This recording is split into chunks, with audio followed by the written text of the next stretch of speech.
Trump tariff के बाद petroleum की प्रोडक्ट्स की खरीद को लेकर, रशिया को लेकर जो एक अलग तरीके का तनाव है, चाइना के साथ हमारा ट्रेड डेफिसिट है, उन सब के बाद ये एक मौका है कि हम उस डिप्लोमेटिक लड़ाई को डोमेस्टिक तरीके पर मजबूत होकर कैसे लड़ें।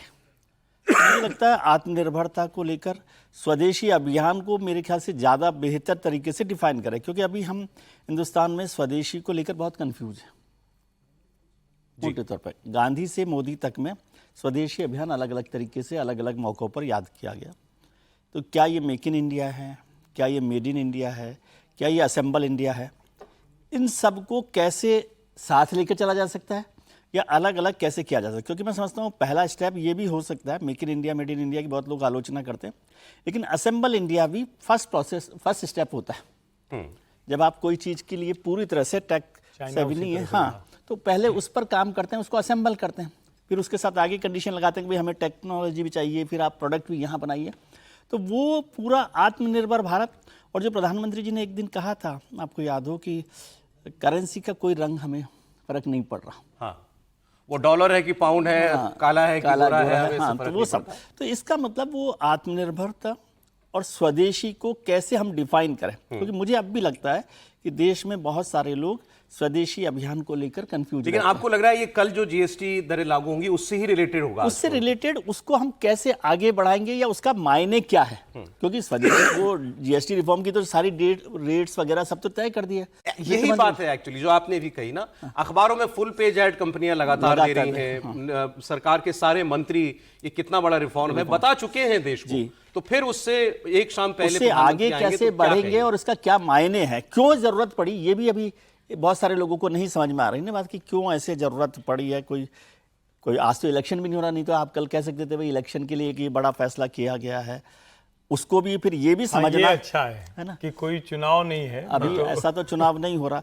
दूसरा ये भी बहुत सारे लोगों को समझना है कि टैरिफ से जो हमारा एक्सपोर्ट है जी, वो और जीएसटी का फायदा कोई बैलेंस है क्या इसमें, या उसके जो नुकसान हो रहा उसकी एवज में ये किया जा रहा कॉम्पनसेशन है? एक बात तो ये दिखती है कि जैसे अभी देवेंद्र भी बता रहे थे कि सरकार ने इस रिफॉर्म से बहुत उम्मीदें जोड़ी हुई हैं, मतलब हाँ, कि इकोनॉमी को जो बूस्ट मिलने की कोशिश सरकार चाहती है कि वो कर रही है, तो वो चाहती है कि इसका बहुत बड़ा डिविडेंड, उसको इकोनॉमिक डिविडेंड देश को मिले, देश की जीडीपी ग्रोथ को मिले।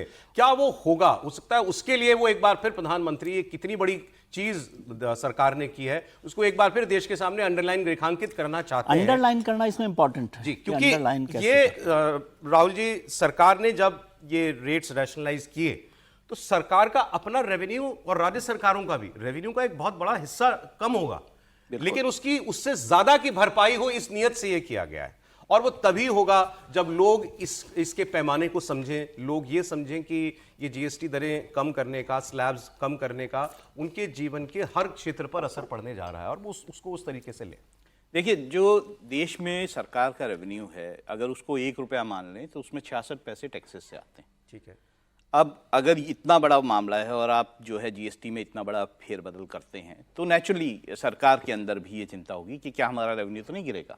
सरकार बड़ी आश्वस्त है कि उसको 2 लाख करोड़ रुपए का जो है वो फायदा होगा। वो कैसे होगा? ये 3 महीने देश में बहुत इंपॉर्टेंट माने जाते हैं, ये त्योहारों के महीने हैं और इसमें सबसे ज्यादा खरीदारी होती है। अगले 3 महीने में 2 लाख करोड़ इकोनॉमी में जुड़ेगा, ये उनका अनुमान है। ये नहीं, ओवरऑल 2 लाख करोड़ जुड़ेगा, लेकिन ये 3 महीने बहुत इंपॉर्टेंट है इकोनॉमी, उसका एक बड़ा हिस्सा, एक बड़ा हिस्सा इस 3 महीनों में आता है। यहाँ पर खरीदारी, बेहद खरीदारी जो कहें, बहुत ज्यादा सामान खरीदा जाता है, लोग जो है त्योहारों के कारण सामान खरीदते हैं, शायद वही कहीं ना कहीं मन में है। और दूसरा, अगर आप इस दिनों में जो चेंजेस या फिर जो घटनाएं हैं उन्हें देखें, चाबहार आप पोर्ट की घटना देखिए, आप H1B वीज़ा की घटना देखिए, आप पाकिस्तान और सऊदी अरेबिया का पैक्ट देखिए, ये ऐसी घटनाएं हैं जो देश के लिए बहुत ही संवेदनशील घटनाएं हैं। और ऐसे में प्रधानमंत्री जो है वो देश की जनता को एड्रेस करेंगे, वो ये ज़रूर चाहेंगे, जैसे उन्होंने अपनी मंशा को बिल्कुल साफ कर दिया है, वो चाहते हैं कि देश के लोग देश का सामान खरीदें। एक बात, बहुत बड़ी बात होती है इकोनॉमी में कि मैन्युफैक्चरिंग जो है वो इकोनॉमी को तेजी से आगे बढ़ाती है। अगर आप कितने भी सर्विसेज सेक्टर में चले जाएं, लेकिन अगर आपको बिग और बड़ी इकोनॉमी बनना है तो manufacturing is essential for that. बिल्कुल। तो ऐसे में प्रधानमंत्री चाहेंगे ना केवल लोग सामान खरीदें बल्कि देश में सामान बने, और इसलिए वो आत्मनिर्भरता की बात ये वही बात जो आप सर ने भी पहले कही थी कि भाई ये प्रधानमंत्री की पिच है, अब पिछले कुछ हफ्तों से साफ है ये।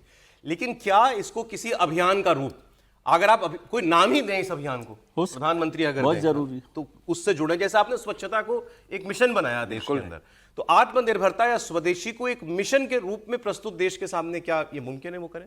बिल्कुल। प्रधानमंत्री हमेशा देखिए जब भी वो देश को एड्रेस करते हैं वो एक नई चीज देश के सामने रखते हैं कि ऐसा करें, या आह्वान करते हैं जिसका लोग अनुसरण भी करते हैं। आपने कोविड के दौरान देखा, उससे पहले देखा, हमेशा उन्होंने जो बातें कही हैं देश ने उसका आगे बढ़कर अनुसरण किया है।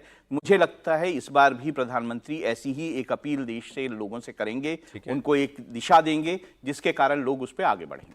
अब आपने जो 2 अक्टूबर इम्पोर्टेंट डेट है, 2 अक्टूबर मतलब गांधी जयंती है, संघ के 100 साल पूरा होने का शताब्दी वर्ष भी है, और आत्मनिर्भर और स्वदेशी गांधी से जुड़े हुए, इसलिए मैंने कहा गांधी और मोदी के बीच का एक कनेक्ट जो है वो क्या मिशन के तौर पर निकल कर आएगा।